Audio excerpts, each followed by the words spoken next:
Oscar Lewis fue un antropólogo estadounidense que se destacó por sus aportes en la antropología urbana, teniendo libros muy importantes en estos estudios como Antropología de la Pobreza y Los hijos de Sánchez, libro que nos toca analizar.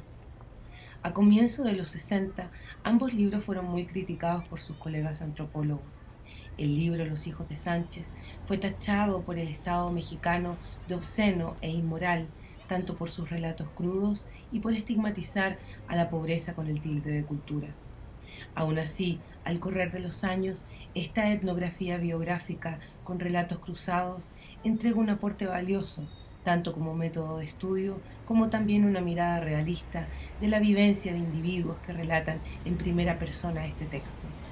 Aquí se nos deja en claro que los que están abajo en la pirámide capitalista ejercen una especie de cofradía indestructible, de lealtad y cooperación, que no dista mucho de los que están arriba en la condición económica, que establecen lazos similares de aclanaje. Este registro se ha posesionado a través del tiempo como un ícono de este tipo de escritura, a pesar de sus críticas. La exposición acabada de los integrantes de la familia nos permite reconocer o situarnos en la condición que transcurre en la Ciudad de México, Distrito Federal, en los años 60, en la pobreza extrema que experimenta gran parte de la población en este país para estos años de transformación económica, en este tránsito al capitalismo duro, donde estas familias comienzan su narración. Jesús Sánchez, padre y viudo, comienza esta exposición de las vidas de su familia y la propia. Don Jesús creció en una vivienda de una sola habitación, donde hacinados convivían con los demás miembros de su familia, con un nivel bajo de educación, pues su padre no le permitió continuar estudios, solo cursó el primer año de formación primaria, apenas sabiendo escribir y leer. Los hijos de don Jesús, Roberto, Manuel, Consuelo y Marta, que componen este relato también, alcanzaron niveles de educación un poco más acabados, pero todos desertando al fin de cuentas. Consuelo es la única que alcanza un nivel más alto educativo. Todos los demás hermanos se retiran antes de finalizar la escuela primaria por decisión propia. Diferentes rasgos de sus personalidades establecen este destino que deciden seguir. La constitución y dinámicas familiares que evidencia el texto es dura, con violencia física y verbal constante. Al parecer, la carencia trae consigo la irritabilidad de los adultos y la falta de educación de estos también dan por sentado los tratos vejatorios a niños que luego se convertirán en adultos con fuertes rasgos traumáticos que no le permitirán un desarrollo óptimo. La historia se sitúa en los años 60, donde Jesús Sánchez lleva 20 años trabajando en un local de comida llamado Gloria, con un sueldo precario.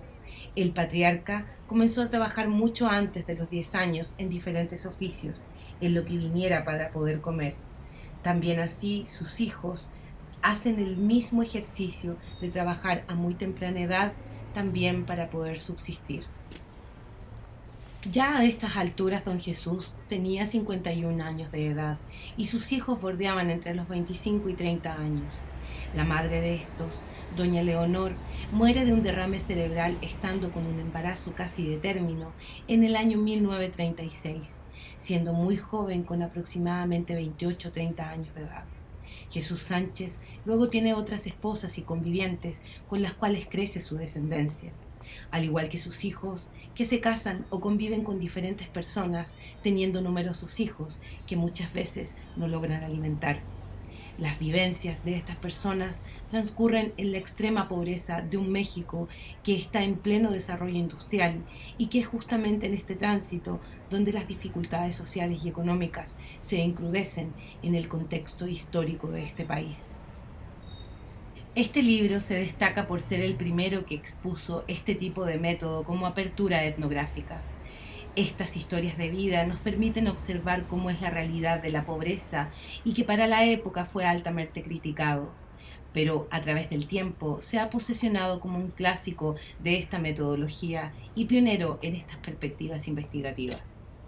Este registro literario e investigativo que transita entre la novela, el relato y la etnografía, fue incluso llevado a una realización cinematográfica que expone de forma bastante cercana la temática del texto de Lewis.